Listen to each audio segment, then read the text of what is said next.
welcome back. My name is Yenja, and I'm a memory champion. Yenja Wintersoul is a grandmaster of memory. And polyglot, but you probably already knew that if you're subscribed, so if you're not, please subscribe to see more of these videos and help me pay my bills. So I'm trying to learn all of the Brazilian Portuguese words in the Drops language learning app, and that's about 3,000 words. And I'm trying to do it in a couple months, if not a couple weeks. I'll update you when I'm done, but I do want to talk about language learning in general because it honestly isn't enough to just learn a bunch of words. I know this because I know a couple of translators who know thousands and thousands of words of the languages that they translate between, but they can't speak a lick of those languages. There's also this guy who doesn't speak French at all, but won the French Scrabble championships because he memorized thousands of French words so that he could be the French Scrabble champion. So what is my language learning plan? The first place you should start, in my opinion, is to just learn how to focus on resourcefulness versus resources, meaning do what you can with what you have, where you are right now. So you want to create these base sentences that are super powerful and super helpful. So a very strong base sentence would be, I like, eu gosto. Now, without knowing any other word in Brazilian Portuguese, I can say a bunch of things with this. Eu gosto Drops. Eu gosto Rodrigo Santoro. Even though I don't know any other nouns, I can say so many things and I can express myself about so many things. Another strong base sentence is I am. Eu sou sueca. Eu sou uma campeã de memória. And then the second part of the base sentence is to be able to negate, to talk about what you don't like or talk about what you aren't. Eu não gosto, não sou brasileira. Não posso dizer que não gosto Rodrigo Santoro because that would be a lie. But let's say eu não gosto de ameixas. And then you can use helper words. Helper words are things that go in between two statements like but and for, because you can use them to create a longer sentence. So, for example, eu não gosto de ameixas porque sou alérgica a elas. And so you can just play around with the words that you do have to create these fun sentences or boring sentences, depending on how you feel. And that's another example. I know the word bored, which is entediada, and that if you are feeling something, you say estou, I am. And then maybe I want to explain it instead of just saying I'm bored. So I use my little helper word because. Estou entediada porque ela está falando muito devagar. So now we reach another huge question. What words should I learn? You've probably heard of the 80-20 rule, that 20% of the effort yields 80% of the results, and you want to use that for languages as well. If you know 20% of a language, you probably understand more than 80% of the conversational language, so you shouldn't try to learn all of the words in that language, but start with the most used words. And for any language, there's always a list of the most used words. I believe Drops tries to focus on the most used words as well, and you also want to complement that with words that you use the most. So for me, I would probably say the word sueca more than most people. But if you're a farmer, you should probably learn the word o agricultor, a fazenda, eu colho. So you want to combine your most frequently used words with the most frequently used words. And how can you come up with this? So you need to just write down ideas, categories of things that you talk about the most. And in my opinion, create some base sentences. I work as a such and such. I come from there and there. So it helps to have some fallback plan, meaning some words and sentences you've already practiced saying a bunch. Because this gives you a lot of confidence that you need, especially in the beginning of your language learning journey. And so much of learning a language is about confidence and feelings, which leads me to my next point. You want to have fun with it. Be ridiculous, be silly. I think is helpful for being able to enjoy the language learning process. So for example, while I've been learning these words, I just point at stuff because I think it's silly to be like, o bigode, as orelhas, os olhos. I know I don't have a bigode, but whatever. O cabelo. I just think it's fun to say. Os brinquedos à prova d'água. So maybe I like walking around going, o liquidificador, o cachorro, a ração de cachorro. And again, you want to string together fun sentences. Eu largo a prateleira. Eu largo meu cachorro na prateleira. So when you're having fun with it, use more of your body. Drops has the amazing added benefit of having an actual human person voice all the words and sentences.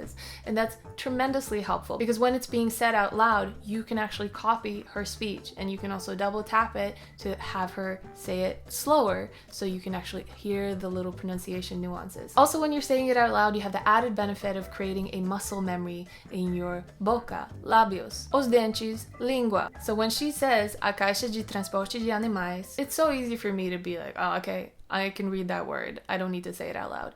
But when I say it out loud, I realize maybe it's harder for me to pronounce than I thought it was. So the more you use your body and the more you practice pronouncing it, the easier it will become. Saying things out loud really helps you engage more with the words and ingrain them deeper into your mind. But then what? So you know your base sentences and you know your little helper words and you know ideas and concepts that you want to be talking about the most or that you're going to be talking about the most. Then what? There are lots of things still left to do. At the heart of it, language is about communication. And at some point you probably want to talk to someone, unless your idea of learning a language is just walking around pointing at things saying what their name is. Now there's a lot of language learning myths out there. One big one is that you need to speak to someone from day one. I don't believe that's true because I made the mistake of having a teacher in French in my adulthood who would laugh at me or say that my pronunciation was terrible, never gave any words of encouragement.